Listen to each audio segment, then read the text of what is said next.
ଶୁଣୁଛ ନା ନାଇଁ ମ ନାରୀ ତ ପଖାଳ ଭାତ ମାଛ ଗିଳି ଦେଇ ଆସିଲା ଚିଟପଟାଙ୍ଗ ହେଇ ଶୋଇ ପଡିଛ ବାସନ ଗୁଡାକ ପଡିଛି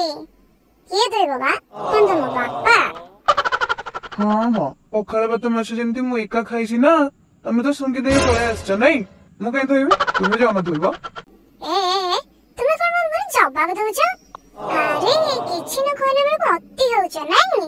ହେଇଠି କହି ଦଉଛି ଚୁପଚାପ ଯାଇ ବାସନ ଧୋଇ ଦିଅ ନହେଲେ ମୁହଁଠୁ ଖରାପ କେହି ହେବେନି ହଁ କହି ଦଉଛି ବା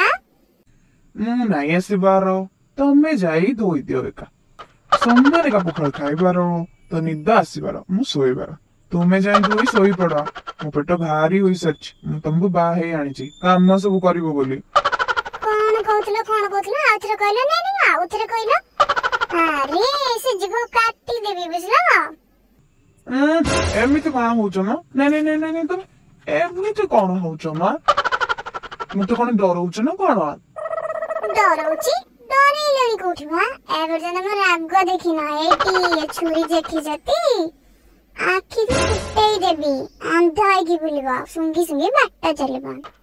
ବୁଝିଲ କି ନାଇଁ ମା ଆରେ ମତେ ଚିହ୍ନି ନାହାନ୍ତି ଡରେଉଛ ବୋଲି ପଚାରୁଛ ମୋର ଭୁଲ ହେଇଗଲା ଆଉ ଭୁଲ କରିବିନି ଏବେ ଯାଉଛି ବାସନ ମାଜି ଦେଇ ଆସିବି ହେଲା